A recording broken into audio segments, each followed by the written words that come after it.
kuan. Bunga, sarap nito. Sarap nito sa gata.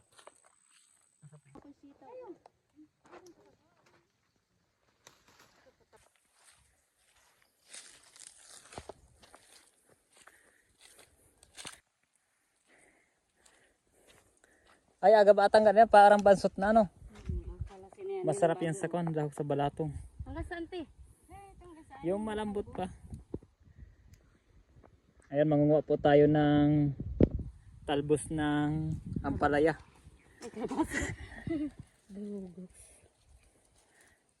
Masarap nito sa kuan, ampalaya. Ha? Ampalaya, munggo pala. Balatong. May bunga pati pala oh. Ito. Masarap tong bunga na Ito to. yung nabinta ni kuya. Ito sana dami oh. Kilo niya ni, nabili niya sa amin si Tiding. Ano yung bunga? 50 ang kilo. Masarap man talaga ang bunga nito. Ayan oh. Tapos yung dahon, 20 kada isang tali. Ano ba ang tawag dito? Ampalayan layas? Ang pala yung ligaw. Bukod pala yung layas. Ito, may kuan oh. Bayuko. Atol yan. Nakakain. Atol te. Yeah. Tinaniman na din ni kuya ng kuan ano. Dito ako nagataka oh, kakaiba talaga ito. Dito na ako nakakita ng may bulaklak na kuan. Balinghoy. Ito yung natawag na pambabae. Baka ito yung hindi tulad ng balinghoy na konti. Yung nalalaga. Dito na ako nakakita nito. Kakaiba po siya oh. May bulaklak oh. Ah, ito kamote, ito palamanin. Ay bata pa.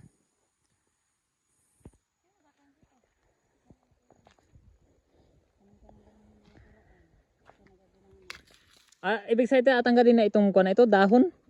Ay, harvestin na para natin ito. Dami oh. Sarap niya. Pati yun te, matagal na sana itong ano. Pati ba gayon hindi? Ay, maliliit bago yan. Ah, ayun doon matingin ako ng may bunga doon. Ayan, marami pa palang bunga, te. Pwede na itong saidin. Nanguha tayo ng ito bunga ng ampalaya. Sino pong kumakain sa inyo ng ganito?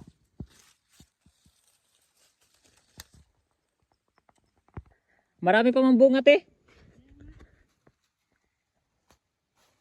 Masarap ito sa taba.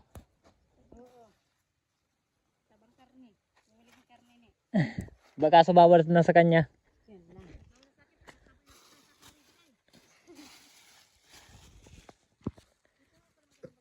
Pati ako damay sa bawal at hindi na nabili ng masasarap na pangulam na may taba. Dahil karon pala. Ay, makain sila. Ikaw hindi kakain. Ayan. Dukas ay uminit na.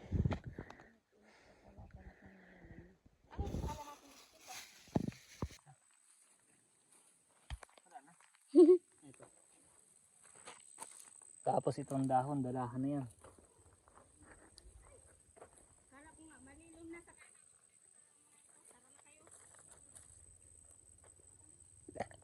ayun pa oh. Yun po oh. Bunga. Ayan.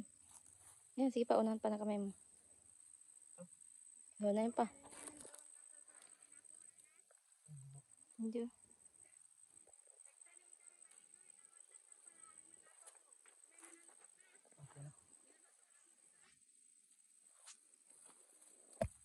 Ano yun oh?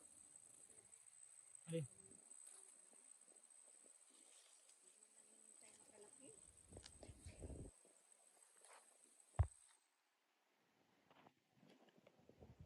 Ayan, marami na po tayong naipon na mga pang-ulam.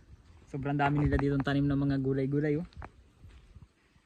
Napakapayak talaga ng pamumuhay dito sa probinsya. Napakalawak ng space. Napakalayo sa ingay ng sasakyan.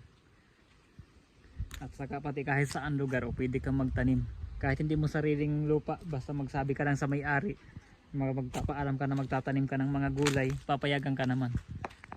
Tulad nito, may luya. May luya sila oh. Luya, tapos yung mga ampalaya. At saka yung kamote. Tapos dito sa gilid, mayroong yung kadyos. Hindi ko alam kung anong tawag dito. Tapos nagtatanim na din sila ng niyog.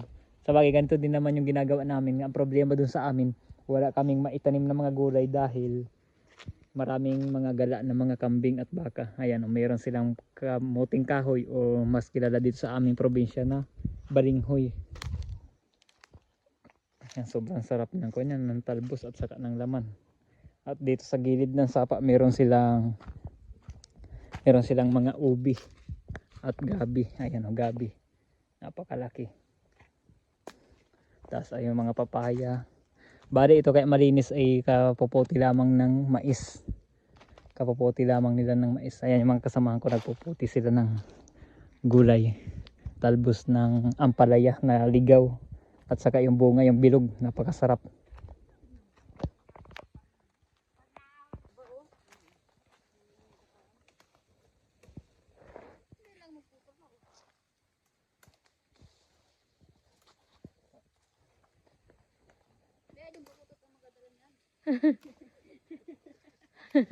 Naloko ka so. Ayan. Laki naman dati.